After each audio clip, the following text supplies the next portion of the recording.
Santiago de Liniers, el fusilamiento del conde de la Lealtad y la lucha entre sus hijos por los restos.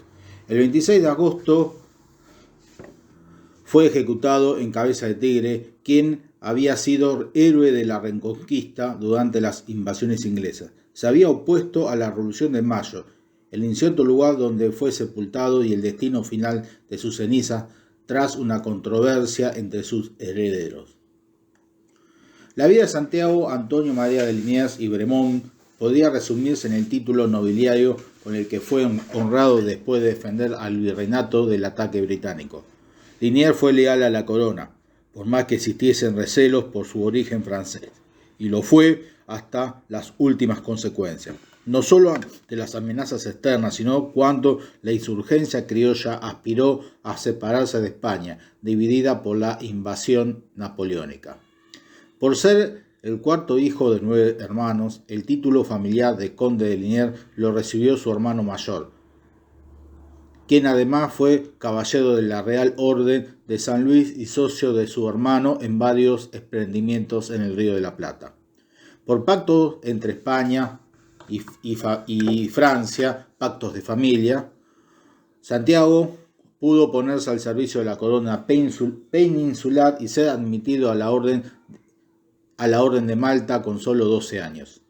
Cuando los ingleses invadieron Buenos Aires, Santiago de Liniers era dueño de una extensa foja de servicios a la corona. Había servido como teniente de caballería y capitán de navío de la Real Armada Española. Después de una breve campaña contra los piratas berberiscos, viajó en 1776 al Virreinato del Río de la Plata, donde intervino en la toma de Colonia del Sacramento, por entonces bajo el dominio portugués.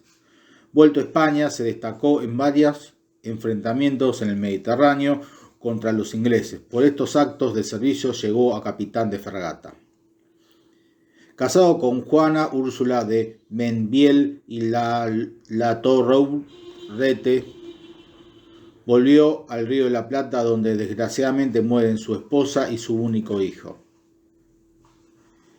El 3 de agosto de 1791 contrajo nupcias con María Martina de Sarraeta, miembro de una adinerada familia porteña, hermana a su vez de Martín de Sarratea, de destacada actuación de nuestros primeros gobiernos patrios, quien terminaría su carrera como diplomático en Europa del gobierno de Juan Manuel de Rosas. En 1802, el virrey Joaquín del Pino nombró a Liniers gobernador interino de las misiones guaraníes.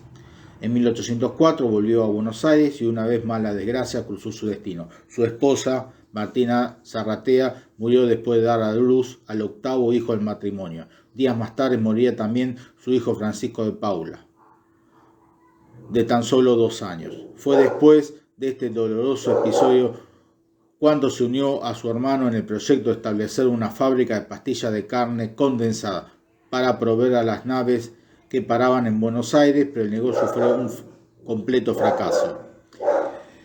El momento de gloria llegó en 1806, cuando, ante la huida del virrey Sobremonte, Liniers organizó la reconquista de Buenos Aires desde Montevideo. Esta victoria lo convirtió en héroe y caudillo. Su figura dio lugar al primer acto de autodeterminación criollo, la consagración de Santiago de Liniers como virrey del Río de la Plata. En vistas de un nuevo ataque británico, Liniers militarizó a las ciudades con milicias organizadas según el lugar de origen de sus integrantes. Así surgieron los arribeños, los patricios y los grupos combatientes de distintas provincias ibéricas. A pesar de la preparación, el desembarco de 10.000 efectivos británicos puso en jaque a las tropas porteñas, que fueron derrotadas en el combate de Miserere, 1807. Liniers pensó en capitular, pero la resistencia organizada por Martín de Álzaga logró vencer completamente a los británicos, quienes también se vieron obligados a entregar Montevideo. Fue entonces cuando el virrey fue honrado con los títulos de mariscal de campo y conde de Buenos Aires. El cabildo de la ciudad rechazó esta denominación y lo reemplazó por el conde de la Lealtad, que honró hasta el último de sus días. Lamentablemente, los negocios turbios de su hermano mayor alzaron voces acusatorias de nepotismo, cohecho y peculado.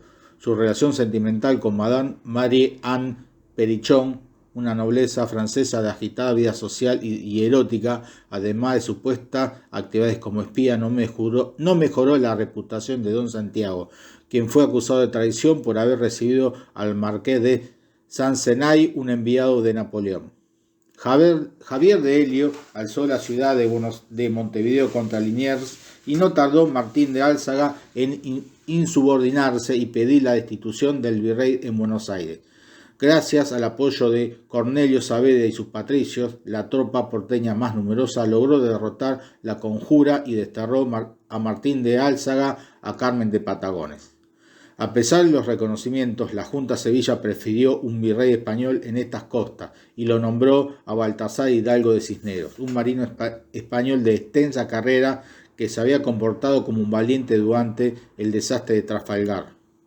El nuevo virrey a su llegada se reunió con Liniers, quien, entre otras cosas, le recomendó no deshacer las milicias porteñas. Sin saberlo, el ex virrey estaba firmando su acta de defunción, la del fin del dominio español sobre este virreinato. Liniers se instaló en Córdoba y cuando se enteró de la Revolución de Mayo junto al obispo Orellana y otros españoles, decidieron hacer frente al ejército porteño. A su criterio, la aviesa conducta de la primera junta era una puñalada al régimen español a quien habían jurado fidelidad. La contrarrevolución fue un fracaso y Liniers junto a las autoridades pro-españolistas fueron capturados, maltratados y sus bienes robados.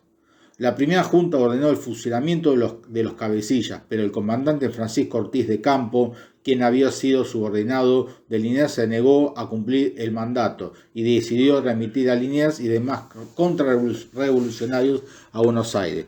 La Junta, conociendo la popularidad del ex virrey, ordenó la inmediata ejecución de Liniers y demás cabecillas, hecha la excepción del obispo, acto que se ejecutó el 26 de agosto de 1810 en Cabeza de Tigre, Córdoba.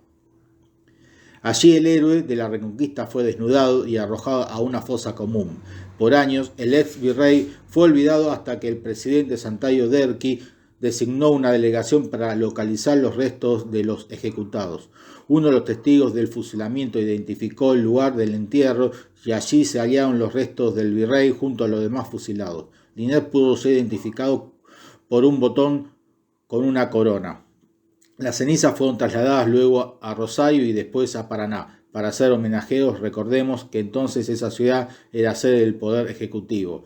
Dos hijos de Liniers que vivían en España agradecieron este acto de justicia y pidieron en 1862 al general Mitre, por entonces presidente de la República, que los restos fuesen trasladados a España.